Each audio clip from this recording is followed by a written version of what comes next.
നമ്മുടെ ചർച്ചയുടെ മറ്റൊരു പ്രധാനപ്പെട്ട അധ്യായത്തിലേക്ക് നിങ്ങളെ സ്വാഗതം ചെയ്യുന്നു. ഞങ്ങൾ പരിശുദ്ധ സിംഹാസനത്തെ അനുസരിക്കുന്നവരാണെന്ന് പറയുന്നവർ ഏതാണ്ട് 20 വർഷങ്ങൾക്ക് മുൻപ് എപ്രകാരമാണ് വത്തിക്കാനിലെ പൗരസ്ത്യ സഭാ കാര്യാലയത്തെ തള്ളിപ്പറഞ്ഞതെന്ന വിഷയമാണ് നമ്മൾ ഈ അധ്യായത്തിൽ പരിശോധിക്കുന്നത്. സീറോ മലബാർ സഭ മേജർ ആർക്കി എപ്പിസ്കോപ്പൽ സഭയായി ഉയർത്തപ്പെട്ടപ്പോൾ പൊന്തിഫിക്കൽ ഡെലിഗേറ്റായി വിശുദ്ധ ജോൺ പോൾ രണ്ടാമൻ മാർപ്പാപ്പ നിയമിച്ച വ്യക്തിയാണല്ലോ ആർച്ച് ബിഷപ്പ് ഏബ്രഹാം കാട്ടുമന. സ്വാഭാവികമായും നിയമനത്തിൻ്റെ പിന്നിൽ പ്രവർത്തിച്ചത് വത്തിക്കാൻ സെക്രട്ടറി ഓഫ് സ്റ്റേറ്റും അതുപോലെ തന്നെ പൗരസ്ത്യ കാര്യാലയവുമാണ്. ജനാഭിമുഖ കുർബാന നിലവിലുള്ള സ്ഥലങ്ങളിൽ ആ രീതി തുടരാനുള്ള പൗരസ്ത്യ കാര്യാലയത്തിൻ്റെ 1988 നിർദ്ദേശം ആ കാര്യാലയവും സീറോ മലബാർ സഭയിലെ പൗരസ്ത്യ വിരോധികളായ മെത്രാന്മാരും കൂടി നടത്തിയ ഗൂഢാലോചനയുടെ ഫലമാണെന്ന് അന്ന് അവർ മാർപ്പാപ്പയ്ക്ക് എഴുതി. പൗരസ്ത്യ സഭാ കാര്യാലയത്തിൻ്റെ ചില തീരുമാനങ്ങൾ കണ്ടാൽ ആ കാര്യാലയത്തിൽ യോഗ്യതയുള്ള വിദഗ്ധരോ എന്തിന് ആലോചനക്കാർ പോലുമോ ഇല്ലെന്ന് പറയേണ്ടി വരുമെന്നും അവർ എഴുതുകയുണ്ടായി. മാത്രമല്ല, പരിശുദ്ധ സിംഹാസനം പൗരസ്ത്യ വിരോധികളെ മെത്രാന്മാരായി നിയമിക്കുന്നത് എന്തിനാണെന്ന് മറുപടി പറയണമെന്നവർ ആവശ്യപ്പെട്ടു.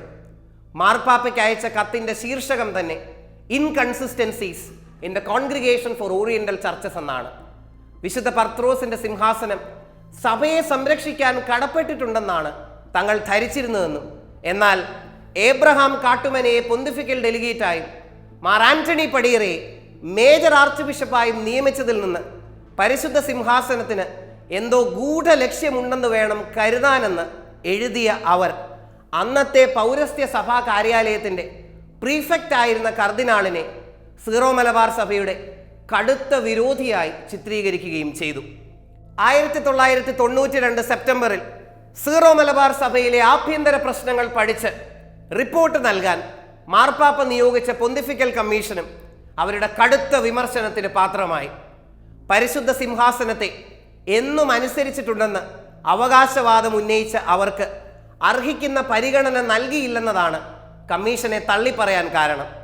തെക്കൻ രൂപതകളിൽ പെട്ടവരാണ് തങ്ങളെന്നും മാതൃകാപരമായിട്ടാണ് ആരാധനാക്രമ നിയമങ്ങൾ പാലിച്ചിട്ടുള്ളതെന്നും എന്നാൽ അങ്ങനെ ചെയ്തിട്ടുള്ളവരായ തങ്ങൾക്ക് നേരെ കമ്മീഷൻ തികച്ചും ഉത്തരവാദിത്വരഹിതമായ സമീപനമാണ് സ്വീകരിച്ചിരിക്കുന്നതെന്നും അവർ വിലപിച്ചു. അന്നത്തെ അപ്പസ്റ്റോലിക് നൺഷിയോ ആയിരുന്ന ആർച്ച് ബിഷപ്പ് ജോർജ് സൂറിനെയും അവർ കടുത്ത ഭാഷയിൽ വിമർശിച്ചു. വത്തിക്കാൻ നയതന്ത്രങ്ങളിലുള്ളവർക്ക് സഭയുടെ പൈതൃകത്തെയും ലിറ്റർജിയെയും പറ്റി യാതൊരു ധാരണയുമില്ലെന്നും ഭിന്നിപ്പിച്ച് ഭരിക്കുക എന്നതാണ് അവരുടെ തന്ത്രമെന്നും അവർ വിമർശിക്കുകയുണ്ടായി. പൗരസ്ത്യ സഭാ കാര്യാലയത്തിൻ്റെയും പൊന്തിഫിക്കൽ ഡെലിഗേറ്റിൻ്റെയും തീരുമാനങ്ങളോട് അനുഭാവം പ്രകടിപ്പിച്ചു എന്നതാണ് നൺഷിയോയുടെ പേരിലുള്ള കുറ്റം. മധ്യയുഗത്തിലെ ഇരുണ്ട കാലഘട്ടത്തിലേക്ക് സീറോ മലബാർ സഭയെ നയിക്കാൻ തങ്ങൾ അനുവദിക്കില്ലെന്ന മുന്നറിയിപ്പും അവരുടെ കത്തിലുണ്ട്. പൗരസ്ത്യ സഭാ കാര്യാലയത്തിനെതിരെ ഭീഷണിയുടെ സ്വരത്തിലുള്ള മറ്റൊരു മുന്നറിയിപ്പും അവർ നൽകി. അതിപ്രകാരമാണ് അധിനിവേശത്തിൻ്റെ കാലം അവസാനിച്ചുവെന്ന് നിങ്ങൾ അറിഞ്ഞുകൊള്ളുക. വൈറ്റ് കമ്മീഷനിലെ archbishop Thomas White, commission അംഗം ഫാദർ റോബർട്ട് ടാഫ്റ്റ് എന്നിവർ അധിനിവേശ സ്വരത്തെയും സംസ്കാരത്തെയുമാണ് ഓർമ്മിപ്പിക്കുന്നതെന്നും അവർക്ക് വിശ്വാസമില്ല എന്നും പ്രസ്തുത വൈദികർ അടിവരയിട്ട് പ്രസ്താവിച്ചു. പൗരസ്ത്യ സഭാ കാര്യാലയത്തിന് ആക്ഷേപ രൂപത്തിലുള്ള പുതിയൊരു പേരും പരാതിക്കാർ നൽകുന്നുണ്ട്. പൗരസ്ത്യ സഭകൾക്ക് വേണ്ടിയുള്ള കാര്യാലയം Congregation of the Oriental Churches എന്നതിന് പകരം പൗരസ്ത്യ സഭകൾക്ക് വേണ്ടിയുള്ള ലത്തീൻ കാര്യാലയം Latin Congregation for the Oriental Churches എന്നതായിരിക്കും കൂടുതൽ ഉചിതം എന്നവർ അഭിപ്രായപ്പെട്ടു.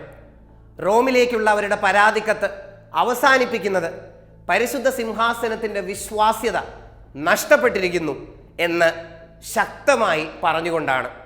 നോക്കുക, അന്ന് പരിശുദ്ധ സിംഹാസനത്തെ തള്ളി പറഞ്ഞവരാണ് ഇന്ന് അവർക്ക് അനുകൂല നിലപാടുകൾ സ്വീകരിച്ചു എന്ന ഒറ്റ കാരണം കൊണ്ട് പൗരസ്ത്യ സഭാ കാര്യാലയത്തെയും pontifical delegate archbishop Cyril വാസിലിൻ്റെയും ആരാധകരും സഭയുടെ സംരക്ഷകരും അതുപോലെ തന്നെ വക്താക്കളുമായി പ്രത്യക്ഷപ്പെട്ടിരിക്കുന്നത്. ചുരുക്കത്തിൽ, ഞങ്ങൾ പറയുന്നത് പോലെ പരിശുദ്ധ സിംഹാസനം പ്രവർത്തിച്ചാൽ ഞങ്ങൾ നിങ്ങളെ സ്വീകരിക്കും, മറിച്ചാണെങ്കിലോ ഞങ്ങൾ തിരസ്കരിക്കും. ഇതൊക്കെ അത്രയേ ഉള്ളൂ.